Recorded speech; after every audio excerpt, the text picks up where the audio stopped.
ਦਲ ਖਾਲਸਾ ਨੇ ਦੋਸ਼ ਲਾਇਆ ਹੈ ਕਿ 2019 ਵਿੱਚ ਗੁਰੂ ਨਾਨਕ ਸਾਹਿਬ ਦੇ ਗੁਰਪੁਰਬ ਮੌਕੇ ਬੰਦੀ ਸਿੰਘਾਂ ਦੀ ਰਿਹਾਈ ਦੇ ਮੁੱਦੇ ਤੇ ਮੋਦੀ ਸਰਕਾਰ ਨੇ ਜੋ ਨੋਟੀਫਿਕੇਸ਼ਨ ਜਾਰੀ ਕੀਤਾ ਸੀ ਉਹ ਦਰਅਸਲ ਸਿੱਖਾਂ ਨਾਲ ਛਲ ਕੀਤਾ ਗਿਆ ਸੀ।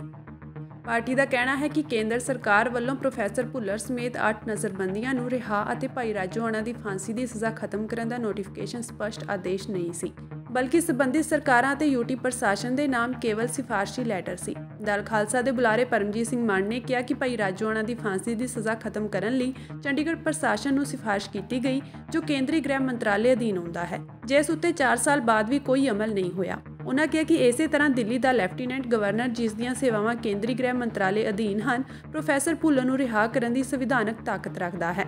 ਉਨ੍ਹਾਂ ਕਿਹਾ ਕਿ ਸਪਸ਼ਟ ਗੱਲ ਇਹ ਹੈ ਕਿ ਜਿਹੜਾ ਪ੍ਰਸ਼ਾਸਨ ਸਿੱਧਾ ਕੇਂਦਰ ਦੇ ਅਧੀਨ ਹੈ, ਉਸ ਨੂੰ ਸਿੱਧਾ ਤੇ ਸਪਸ਼ਟ ਹੁਕਮ ਦੇਣ ਦੀ ਥਾਂ ਗੱਲ ਘੁਮਾ ਫਿਰਾ ਕੇ ਕੀਤੀ ਗਈ ਹੈ, ਜਿਸ ਤੋਂ ਕੇਂਦਰ ਦੀ ਸਿੱਖ ਭਾਵਨਾਵਾਂ ਪ੍ਰਤੀ ਬਦਨੀਤੀ ਸਾਫ਼ ਦਿਖਦੀ ਹੈ। ਆਪਣੀ ਗੱਲ ਦੀ ਪ੍ਰੋੜਤਾ ਲਈ ਉਨ੍ਹਾਂ ਵਿਅੰਗ ਕੱਸਦਿਆਂ ਪੁੱਛਿਆ ਕਿ 2019 ਦੇ ਨੋਟੀਫਿਕੇਸ਼ਨ ਦੀਆਂ ਸਿਫਾਰਸ਼ਾਂ ਜੇਕਰ 4 ਸਾਲ ਬਾਅਦ ਵੀ ਕੇਂਦਰ ਅਧੀਨ ਆਉਂਦੇ ਪ੍ਰਸ਼ਾਸਨ ਵੱਲੋਂ ਲਾਗੂ ਨਹੀਂ ਹੋਈਆਂ ਤਾਂ ਦੋਸ਼ ਕਿਸ ਦਾ ਸਮਝਿਆ ਅਤੇ ਮੰਨਿਆ ਜਾਣਾ ਚਾਹੀਦਾ ਹੈ। ਉਨ੍ਹਾਂ ਦੱਸਿਆ ਕਿ ਨੋਟੀਫਿਕੇਸ਼ਨ ਵਿੱਚ ਵਰਿਆਮ ਸਿੰਘ ਅਤੇ ਹਰਜਿੰਦਰ ਸਿੰਘ ਦੇ ਨਾਮ ਸ਼ਾਮਿਲ ਕੀਤੇ ਗਏ ਹਨ, ਜਦਕਿ ਹਰਜਿੰਦਰ ਸਿੰਘ ਪਹਿਲਾਂ ਹੀ ਰਿਹਾ ਹੋ ਚੁੱਕੇ ਸਨ ਅਤੇ ਵਰਿਆਮ ਸਿੰਘ ਜ਼ਮਾਨਤ ਤੇ ਬਾਹਰ ਆ ਚੁੱਕੇ ਸਨ। ਉਨ੍ਹਾਂ ਇਲਜ਼ਾਮ ਲਾਇਆ ਕਿ ਕੇਂਦਰ ਦੀ ਮੋਦੀ ਸਰਕਾਰ ਦਾ ਇਹ ਨੋਟੀਫਿਕੇਸ਼ਨ ਇੱਕ ਤਰ੍ਹਾਂ ਦਾ ਸਿੱਖ ਕੌਮ ਨਾਲ ਮਖੌਲ ਸੀ। ਸਰਕਾਰ ਦੀ ਬੇਇਨਸਾਫੀ ਸਾਫ਼ ਝਲਕ ਰਹੀ ਹੈ।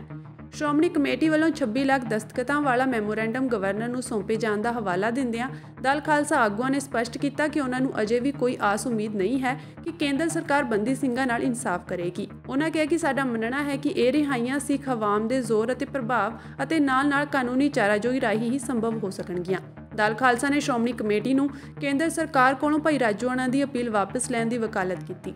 ਉਨ੍ਹਾਂ ਕਿਹਾ ਕਿ ਭਾਈ ਰਾਜੋਆਣਾ ਵਰਗੇ ਕੌਮੀ ਜੁਝਾਰੂ ਯੋਧਿਆਂ ਲਈ ਸਰਕਾਰ ਕੋਲੋਂ ਰਹਿਮ ਮੰਗਣੀ ਸਿੱਖੀ ਸਿਧਾਂਤਾਂ ਤੇ ਕੌਮੀ ਸਵੈ-ਮਾਣ ਦੇ ਅਨੁਕੂਲ ਨਹੀਂ ਹੈ।